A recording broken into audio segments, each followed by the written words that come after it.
संस्कृत देखिए, संस्कृत हमारे लिए संस्कृति है, संस्कृति से संस्कृत है। जब हम संस्कृत पढ़ेंगे हमारे अंदर संस्कृति आएगी, संस्कृति से हमारे अंदर संस्कार होगा। जब हम अपनी डिग्रियों से पुलिस और तमाम ऐसी भर्तियों में जा रहे हैं और आपके ही सेना के धर्म शिक्षक पद पर हमारे कम से कम नहीं तो 20,000 से 30,000 लोग काम कर रहे हैं, तो फिर इस साल हमारी डिग्रियां क्यों अमान्य हो गई? सोच को हम लोग कामयाब नहीं होने देंगे। अच्छा, ये ठीक जो है। सोच रहे हैं, हाँ, क्या सोच रहे हैं? ये सोच रहे हैं जो गुरु गोरखनाथ को हम महाविद्यालय से विश्वविद्यालय बनाएंगे और संपूर्णानंद को बंद कर देंगे, तो उसमें वो कामयाब नहीं हो पाएंगे। हम लोग एक नहीं 50 FIR लाइए, माला पहना दीजिए, नेता हटेंगे नहीं। हम छात्र नेता हैं, छात्र नेता हटता नहीं है, डरता नहीं है।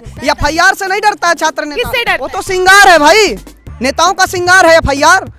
तो अध्यापकों के लिए यहाँ पे यूनिवर्सिटी में नौकरियों की कमी है? कमी नहीं है, यहाँ शिक्षक यहाँ अध्यापक नहीं है, कई कई विभागों में अध्यापक नहीं है। छात्र पढ़ रहे हैं लेकिन अध्यापक कोई है ही नहीं। उसके पहले नहीं, अरे यार एक लोग बात करो ना। यहाँ पे सुनिए, मैं पूरा मुद्दा थोड़ा सा मुद्दा हल्ला गुल्ला में बदल गया है। रुके आप अखिलेश यादव का नाम लिए हैं, आपके साथ जीता जागता सबूत है आपके सामने। तो इसको अखिलेश जी ने बनवा दिया। 18 करोड़ रुपया देकर जीवन उद्धार। गाइस प्लीज मेरे लिए गाइस मैं बोल सकती हूँ आप लोगों को? Okay guys. Okay.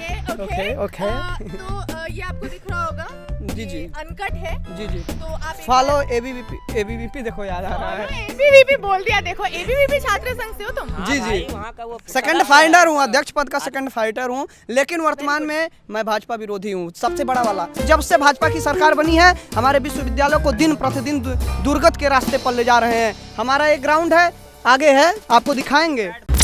Sanskrit university autonomous university है और इसी यूनिवर्सिटी के अंदर हमें कुछ छात्र मिल गए हैं जो संस्कृत के छात्र हैं। यहाँ पे हम कोर्स के बारे में समझने की कोशिश करेंगे। यहाँ पे यूनिवर्सिटी में क्या क्या साधन है, लाइब्रेरी का क्या स्थिति है? लाइब्रेरी है हमारे यहाँ, ऐसी भी लाइब्रेरी है जो कि अनादिकाल से तमाम हमारे वेद पुराण ग्रंथ वहाँ रखे हुए हैं, पांडुलिपियाँ रखी हुई हैं, पर उनका संरक्षण और संवर्धन नहीं हो पा रहा है। हमारे यहाँ वैकेंसीज आती हैं, पर इस सरकार को हमने सुप्रीम कोर्ट से इनको हराया है। ये जो योगी जी चिल्ला रहे हैं ना, संस्कृत संस्कृत 4 अक्षर जटाटवी गलत जोला, वो सानंद मानंद कहने से नहीं होता है। तो युवाओं के लिए यहाँ पे सबसे ज्यादा जरूरी मुद्दा क्या है? रोजगार जो कि युवाओं के लिए आज के 22 में बदलाव होगा। 22 स्किल। देखिए, विश्वविद्यालय का ऐसा कोई भी शख्स नहीं होगा संस्कृत का जो संस्कृत की बुराइयों को देखना चाहेगा, जो कि संस्कृत से रोजी रोटी चलती है उनकी।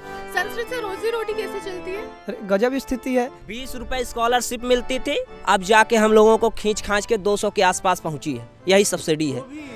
देखिए, 4 साल से वो भी बंद है, जब से 2017 से। अखिलेश यादव जी थे, लगभग एक छात्र को हमको लगता है 55 से 6,000 तक का स्कॉलरशिप मिलता था जी उस टाइम। आज मतलब कम से कम की बात कर रहा हूँ, कम से कम की बात 5500 से 6,000। लेकिन जब से माननीय श्री योगी आदित्यनाथ जी आए हैं, किसी का आता है किसी का नहीं आता है, जिसका आता है 150 से 250 आता है। विश्वविद्यालय में फर्स्ट एंट्री है, अभी पहला वर्ष है जी। कितनी उम्र होगी आपकी? 17-18 साल। 18 साल या 17 साल? 18 साल या 17? बता दो। 17 साल। 17 साल तो वोट नहीं है तुम्हारे इस बार? सर हमारे वहाँ विश्वविद्यालय में हमारे विश्वविद्यालय में अगर आप टंकी देखेंगे, पानी का टंकी, पानी की सुविधा नहीं है, पानी की सुविधा नहीं है। फिर क्या करते हो पानी के लिए? पानी हम लोग बाहर से आते हैं, मतलब कि फिल्टर पानी मंगाते हैं हम लोग। कहाँ से? मतलब बगल में है ना मिनरल वाटर जी, कहाँ से? बगल से, बाहर से। लेडीज टॉयलेट वो भी नहीं है। हाँ, या है ही नहीं? है ही नहीं। टीचरों की भर्तियां हो रही है आपकी यूनिवर्सिटी में? टीचरों को भर्ती एकदम ये जब से आए रोक अपने इससे संबंध महाविद्यालय योगी आदित्यनाथ जी चलाते हैं। जब से अपने महाविद्यालय नियुक्ति किए हैं, 14 अध्यापक 15 अध्यापक किए हैं, उसके बाद में इस विश्वविद्यालय पीछे पड़ गए हैं। उसके लिए हम लोग आंदोलन किए, उसका कुलपति जी का जबरदस्ती FIR करा देते हैं। आज क्या हुआ है? आंदोलन से FIR देखिए, निकाल देने की धमकी, आपका एनरोलमेंट खत्म कर छात्र देने संघ की से लेके धमकी पूरा लगातार। छात्र संघ भी इससे पीड़ित है, जिसे माननीय बड़े भैया के ऊपर FIR लगा। आंदोलन किए, आंदोलन किए। हम 47 दिन आंदोलन किए हैं और हमारे ऊपर 16 मुकदमे विश्वविद्यालय ने दिए हैं। एक मिनट, योगी सरकार तो 5 साल ही थी ना इधर, उसके पहले तो सपा थी, बसपा थी, सारी चीजें थी। ये सब सारी शिकायतें उनसे आपने नहीं किया। उनसे भी किया। जो आया मेरे ऊपर 14 मुकदमे हैं विश्वविद्यालय और इन्हीं मुद्दों पे है। आंदोलन की मांगे क्या थी? आंदोलन की मांगे महिला शौचालय, पीने का स्वच्छ पानी, यहाँ के राजनीतिक जितने भी पार्टियों को आप आवंटित कर देते हैं वो पूरा छोड़ के छात्रों के लिए दीजिए, और जो महाविद्यालय की नियुक्तियां रुकी हैं उनको पुनः प्रोसीजर में लाइए। पहले लोग सीताराम बोलते थे, अब श्री राम बोल रहे हैं, सीता को तो हटा दे रहे हैं। ये सरकार है गलत देखने नहीं, ये गलत भाषा का यूज मत करिए। 47 दिन 21 जनवरी से 6 मार्च तक अनिश्चितकालीन आंदोलन किया हूँ। काहे के लिए एकदम मेघामती उछल रहे हो? आप भी बोलो, माइक उधर जाएगा, आप भी बोलना।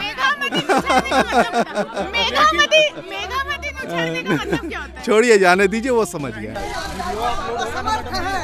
आप जवाब देने में असमर्थ हैं, आप जाइए। मान लीजिए आप संस्कृत पढ़ी हैं और संस्कृत से आप अध्यापक हैं और संस्कृत की डिग्रियों को अमान्य किया जा रहा हो, तो क्या आप खुश होंगी? अभी भारतीय सेना ने कुछ टाइम पहले एक पोस्ट निकाला था रिलीजियस कमीशन ऑफिसर का, जूनियर कमीशन ऑफिसर का, जो कि एक रिलीजियस टीचर का पोजीशन होता है। तो सेना ने ये पोजीशन निकाला था जिसमें ग्रंथी, मौलवी, पंडित, पादरे, मंक सबके लिए जगह थी, पोजीशन थी। और इसका क्राइटेरिया सिर्फ एक ही था कि अगर आप किसी भी कॉलेज से, रिकॉग्नाइज्ड यूनिवर्सिटी से ग्रेजुएट हैं या आपके पास डिग्री है तो उस हिसाब से आप इसमें अप्लाई कर सकते हैं। यहाँ पे भविष्य क्या है संस्कृत के बाद? भविष्य इन लोगों ने खराब कर रखा है। 12,000 10,000 के मानते हुए बच्चों को रखा जा रहा है, क्या बनेगा? आप एक देते हैं 60-70 हज़ार, 2 लाख रुपये तनख्वाह लेने के बाद भी पेंशन लेते हैं। जो बोलने वाले हैं जो उनके पक्ष में, वो 2 लाख लेने के बाद पेंशन लेते हैं। जिनको पेंशन नहीं मिला, जिनको नौकरी नहीं मिली, वो कहाँ जाएंगे? प्रक्रिया में बताइए मुझे कैसी तकलीफें आती हैं, एनरोलमेंट में कैसी तकलीफें हैं? बड़ी बात है कि हमको तकलीफ इस बात की, जो बच्चे यहाँ अच्छे पढ़ते हैं उनको नौकरी नहीं मिल पा रही है। बेरोजगारी जो अखिलेश जी थे उनके में बेरोजगारी दर 2% थी। 2017 तक कार्यकाल चला, ठीक है। 2012 से 2017 तक जितना कार्यकाल रहा, देख लीजिए, कोई रोजगार, पढ़े लिखे लोगों, शिक्षित व्यक्तियों को उन्होंने नौकरी दिया। अच्छा, मेरे को कोई यहाँ पे प्लेसमेंट्स के बारे में बता सकता है? यहाँ पे यूनिवर्सिटी में छात्रों के लिए प्लेसमेंट्स के क्या प्रोसेस है, कैसे टाइप के प्लेसमेंट्स होते हैं, हुए हैं? कोई कंपनियां नहीं आती है। प्लेसमेंट जैसे इससे संबंध महाविद्यालय है, कम से कम 600 महाविद्यालय है, और इससे संबंध माध्यमिक विद्यालय कम से कम हजार होंगे माध्यमिक, जो कि इंटर तक रहता है। पूर्व मध्यमा उत्तर उसको कहते हैं संस्कृत में। अभी नियुक्ति किए हैं 12,000 15,000 मानदेय पे, उसमें भी इनके आदमी जाकर एक्सपर्ट बन गए हैं, और उसमें क्या किसी से 2 लाख रुपए, किसी से 1.5 लाख रुपए, किसी से जितना पाए अपना पैसा लेके उसको रख दिए हैं। अब संपूर्णानंद संस्कृत विश्वविद्यालय के प्रांगण में आप खड़ी हैं और क्या नाम है, शास्त्री आदमी कर ले, आचार्य कर ले, बीएड कर ले, जब आप क्या नाम रोजगार नहीं देंगे तो ये डिग्री लेने का क्या फायदा? क्योंकि पढ़ाई पूरी हो जी, गई, अभी आप क्या कर रहे हैं? अभी मैं क्या नाम है तैयारी कर रहा हूँ, अभी बेरोजगार भी। एक बेरोजगार क्या नाम टेट के परीक्षा देने के लिए बैठो तो आधे में वो हो जाता है कि पेपर लीक हो गया, तो इसकी जिम्मेदारी कौन लेगा? मतलब गारंटी चाहिए या प्लेसमेंट्स का प्रोसेस चाहिए जो होना चाहिए संस्कृत के अध्यापकों के लिए, कैसा प्रोसेस होना चाहिए आप मुझे बता सकते हैं? भाई गारंटी तो देनी पड़ेगी, नहीं गारंटी देंगे तो आपको भाई क्या नाम है, छात्र जो है आपको भी नकारेगा। क्योंकि अखिलेश जी ने अभी कहा है कि हमारी सरकार बनती है तो आते ही संस्कृत महाविद्यालयों की नियुक्तियां खोल दी जाएंगी, जो कि सुप्रीम कोर्ट ने कहा था अपने वक्त में। जो हमारे बच्चे अभी बता रहे थे अध्यक्ष जी कि ये लोग कोर्ट गए थे, सुप्रीम कोर्ट में ये लोग जीत गए। 70,000 लड़के पर ईयर यहाँ से क्वालिफाई होते हैं तमाम डिग्री कॉलेजों को मिला के, जिनका पीजी यूजी कंप्लीट होता है, लमसम 70,000 लड़के, और आप हमें 700 वैकेंसी नहीं दे पाते हैं साल भर में, तो हम कैसे क्या करेंगे? 700 वैकेंसीज नहीं और 70,000 भर्तियां, 70,000 लड़के यहाँ से पास आउट हो रहे हैं, इनका कहना है, और 700 की भी वैकेंसीज या प्लेसमेंट्स यहाँ पे नहीं है।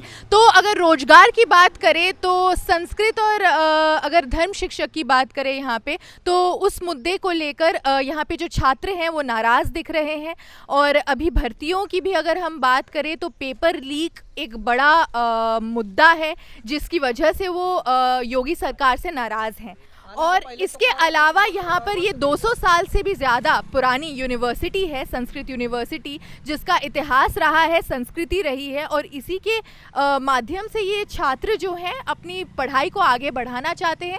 लेकिन ये अपने रोजगार को किस नज़रिए से देख रहे हैं, भर्तियों को किस नज़रिए से देख रहे हैं, यही हमारा पूरा एजेंडा था आज के टॉपिक पे ये डिबेट डिस्कशन करने का। Keep watching uncut, like share and subscribe. हम यूपी चुनाव के मुद्दे और खबरें आप तक पहुंचाते रहेंगे।